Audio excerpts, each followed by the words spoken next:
अब इस तरह की चीज को इमेजिन भी कर पाना काफी ब्रिलियंट है, जहाँ पे वो इस पूरी मूवी को अपनी परफॉर्मेंस से खा गया है। एक और मेन कैरेक्टर है, वो है इसका बैकग्राउंड म्यूजिक। तो यारो आज मैंने देखी एक ऐसी मूवी या फिर मूवीज जो कि लव और डिवोशन की एक प्रॉपर डेफिनेशन ब्यूटीफुली हमारे सामने शो करती है। और ये मूवी है सप्त सागरा दाचे इल्लू साइड ए और साइड बी, जहाँ पे मूवी के इन दोनों ही पार्ट के अंदर हमें 10 साल का टाइम जंप देखने को मिलता है। और साथ ही ये दोनों ही पार्ट प्यार की अलग अलग थीम्स को फॉलो करते हैं। और यार यकीन मानो, जब आप ये मूवी देख के खत्म करोगे तो ये सीधा आपके दिल पे छप जाएगी। इतनी बेहतरीन तरीके से इस मूवी को लिखा गया है और उससे भी बेहतरीन तरीके से इसको शूट किया गया है। ओवरऑल इसकी जो कहानी है वो काफी ज्यादा सिंपल है और एक लाइन में बताई जा सकती है। पर इतनी सिंपल सी कहानी होने के बावजूद भी इसको दिखाने के लिए दो मूवीज, और दोनों ही मूवीज एक दूसरे से स्टार्क ऑपोजिट होने के बावजूद भी ये मूवी वर्क कर जाती है। और ये दोनों ही मूवीज देखते टाइम कई बार आप अपसेट होगे, कई बार आप रोओगे, कई बार आप स्माइल करोगे और कई जगह पे आप ठहाके भी लगाओगे। पर मूवी जब एंड होगी आपके सामने एक नया पॉइंट ऑफ व्यू होगा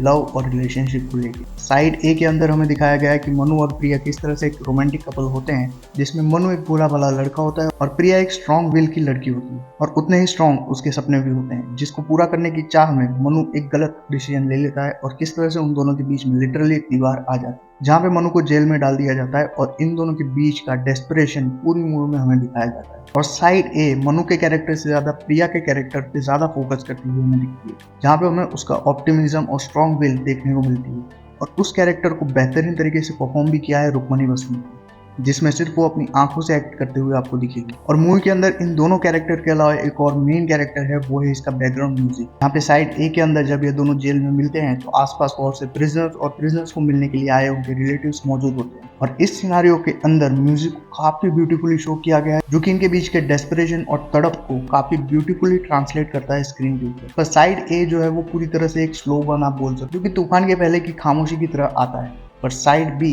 एक जस्टिफिकेशन भी आपको मिलता है, क्योंकि पिछली मूवी में आप देख चुके हो कि उसके साथ क्या क्या चीजें हुई है और किस तरह से वो ऑब्सेस्ड है उसकी आवाज सुन के। पर ये मूवी उससे कई ज्यादा है, जहाँ पे जिस तरह से रोलेक्स की एंट्री के टाइम पे थिएटर में आपने हुटिंग की थी, कुछ उसी तरह का मन करेगा आपका इसमें दिखाए गए रोमांटिक एलिवेशन सीन्स को देख के। जब मनु का मूवी का म्यूजिक, जो कि एक अहम हिस्सा बन जाता है जब मनु प्रिया को स्टॉक कर रहा होता है, जिसको डायलॉग्स के साथ काफी अच्छी तरीके से ब्लेंड इन किया। और अगर साइड ए रुक्मणी वसंत का शो था, तो साइड भी आउट एंड आउट रैटिक मूवी ना होके बीच बीच में अपने शेड्स चेंज करती रहती है, जहाँ पे आपको क्राइम और थ्रिल के साथ ही साथ इस मूवी के एक्सपीरियंस को काफी इंक्रीज कर रही है। जहाँ पे इसके अंदर दिखाई गई वो भी काफी ब्रिलियंट है, जिसका अंदर सिर्फ आपको इस बात से लगेगा कि एक सीन के अंदर आपको दिखाया गया है कि किस तरह से एक फटा हुआ पोस्टर हवा में लहरा रहा है, जो कि हिलते हुए दो लोगों की कन्वर्जेशन को एक्यूरेट वे में शो कर रहा है।